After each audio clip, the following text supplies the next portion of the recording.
All right. Welcome back to my YouTube channel, Why Not TTV. All right, you guys. Thank you for hanging out with me thus far. Thank you to the new subscribers. But I had to bring this story to you, okay? This is part 2. You saw what it is.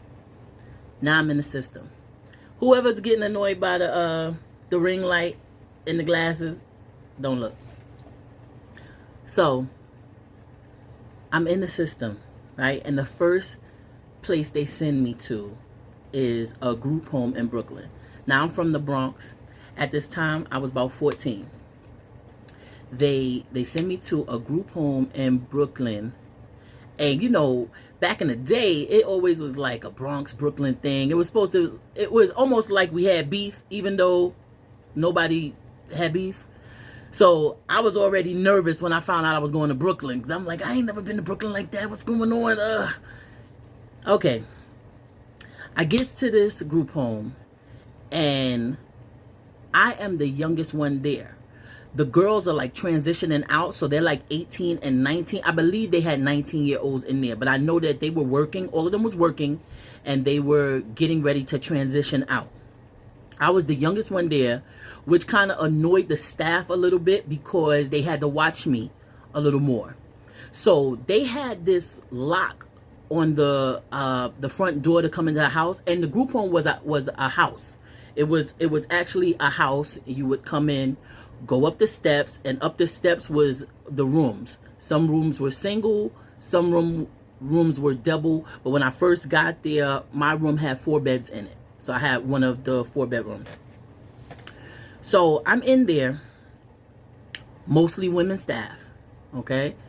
Mostly women staff, and they had a door that locks on the inside, and you have to pull the key out. You can't open the door from there. So I was like, I was used to this a little bit because my grandfather had the same kind of, my grandfather had the same kind of lock on his door. So I know it was no getting past that door. Once that key was removed out the lock, you're finished. You're finished. Okay, so boom. I'm getting there, and they trying to incorporate my life or whatever, or they try to get me ready for life. Like, they thought they could do what my mother couldn't do. I was giving her a hard time. Y'all thought y'all gonna do what's better. So they tried to put me in high school, which was like 3 or 4 blocks away. I remember where it was, and I remember the name of the group home, but I'm not sure if I'm able to say that. You know, so we're not gonna do that. All right, so put me in high school that was a couple of blocks away. Let me just let you to know, I stayed in that high school all of 3 hours.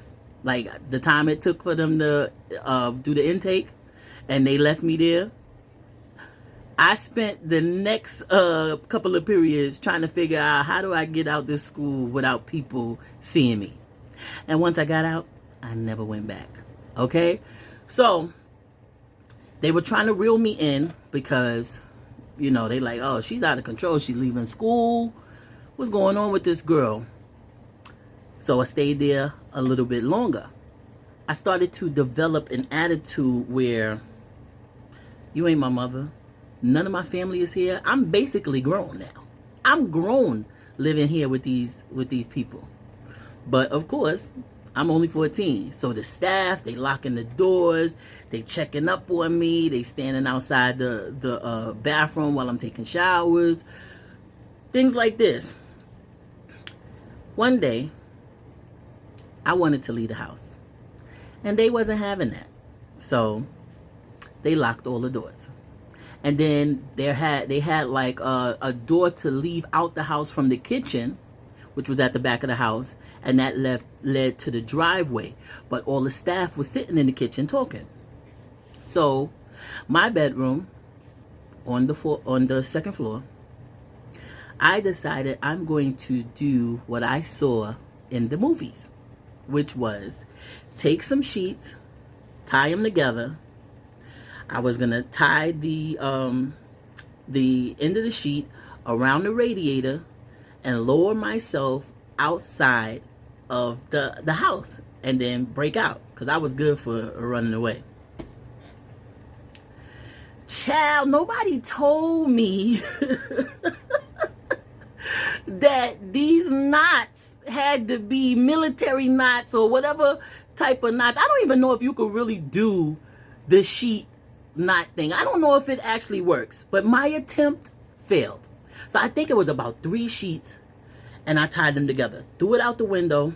I'm holding on to the radiator, and I got the sheets in my hand, you know. So I'm coming out the window slow, and I'm holding on to the sheets. Now I'm about to be fully on the sheet and let go of the radiator. Girl, soon as my hand let go of that radiator and I touched them sheets, boom, the sheet disconnected from the knot. My weight must have been too much. Boom, I hit the driveway asphalt. Booty bones smack dab on the driveway asphalt. I was like, I think I was in a daze for a minute, but then I realized, oh, let me hurry up and get up, because, you know, they probably gonna come out of the kitchen. The doorway to the kitchen was right in the driveway, so I had to hurry up and get up, and then I limped to Utica train station, which was a couple of blocks down. Of course, I had no money to get on, but we still got on. Don't worry about that. And back to my projects is where I went. Because if I don't know nothing else, you could drop me off in China, Turkey, India. I'm gonna make it back to the projects from whence I came. You hear me?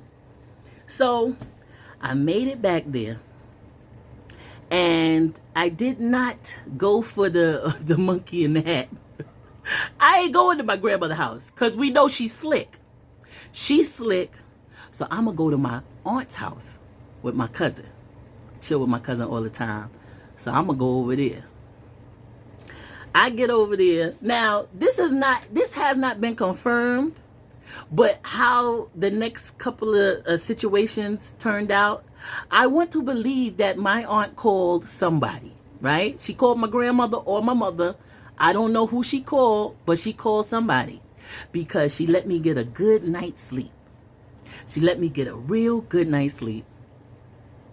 And then about 10 o'clock in the morning, she came and said, you got company at the door.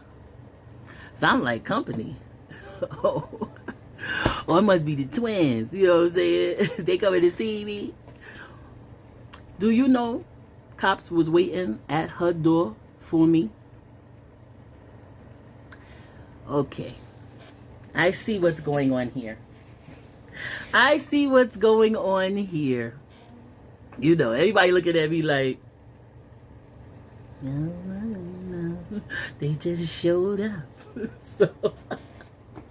So how? They put the cuffs on me and walked me out of my aunt's house, looking foolish. We waiting for the elevator. And so when the elevator comes, one of the girls that I used to, you know, run the streets with, you know, when people don't know your business, they start thinking all kinds of stuff. One of the girls I used to run the street with, she already in the elevator. So we get in the elevator, I don't even want to look at her. She, yo, what you do, yo, you put your hands on your aunt? Yo, man, yo, stay up. I'm like, I ain't got no words. All I know, I'm about to go back to the system from which I no longer want to be in.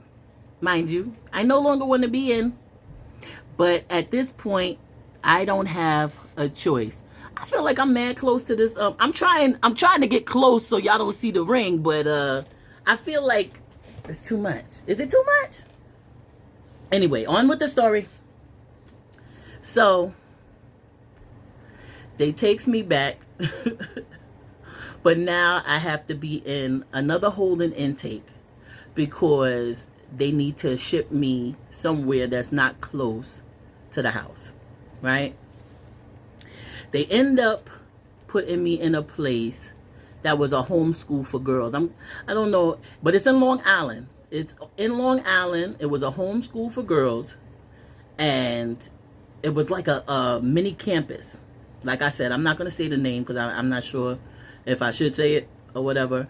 But it was a homeschool for girls, and it was on Dutch Valley Broadway, something like that. Long Valley, Dutch Valley Broadway, something like that. Long Island, right? I don't know nothing about Long Island. So we get there, and this, like, yo, it was like college meets lockup meets high school meets. It was very different. And they had like a little system to where you had to get certain levels to be able to do certain things, right?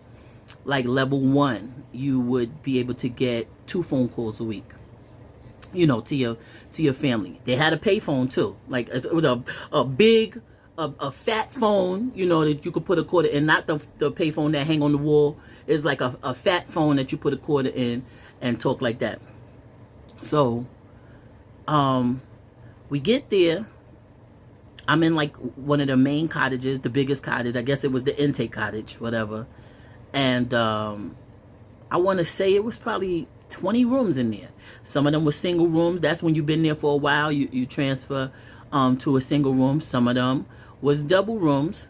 And I think one room all the way in the back had 3 beds in it. So 3 people shared that room all the way in the back. Right? Now, I want to say this. When you get into these places, it could take you to better or for worse, depending on how you was raised. Because it was, I was exposed to much more than I knew, right? I started seeing same sex. And this place was a homeschool for girls, right? So it was all girls there for the people that was there. There was male staff like cooks and teachers. We had all of that was on this campus. You was only able to go off the campus, I believe, if you was a level 3, then you would get home visits. You would be able to go home for 3 days and then you come back and things like that. So I'm in this place and I have a double room. So I have a double room at the time with some big thick chick. Like she looked like a Debo, like, you know, Debo from Friday. But we hit it off pretty well because I was a jokester, you know, and I get along with pretty much anybody. I can adapt in certain situations or whatever. So I'm gonna have to stop right there because part 3 is going to take you into some of the experiences that I had at this place. All right, promise I won't be too long. Did you like? Did you like? Did you like? Comment and subscribe. Did you like? Did you like? Did you like? Comment and subscribe.